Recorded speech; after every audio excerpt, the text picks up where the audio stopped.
ঠাকুর আমরা কিনে নিয়েছি, এই যে দেখতেই পাচ্ছ। আর ঠাকুরের এখানে আটকে দেওয়া হয়েছে একটা লেখা চিঠি, মানে ছড়ার মতো। তো চলো দেখা যাক ওদের রিয়াকশনটা কীরকম হয়।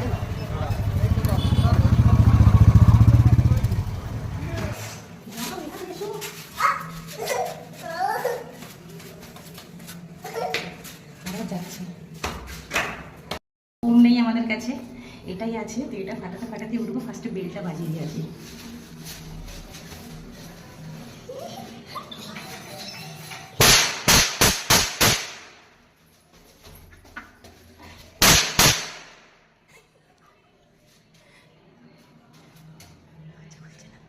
দরজা এখনো খুলছে না।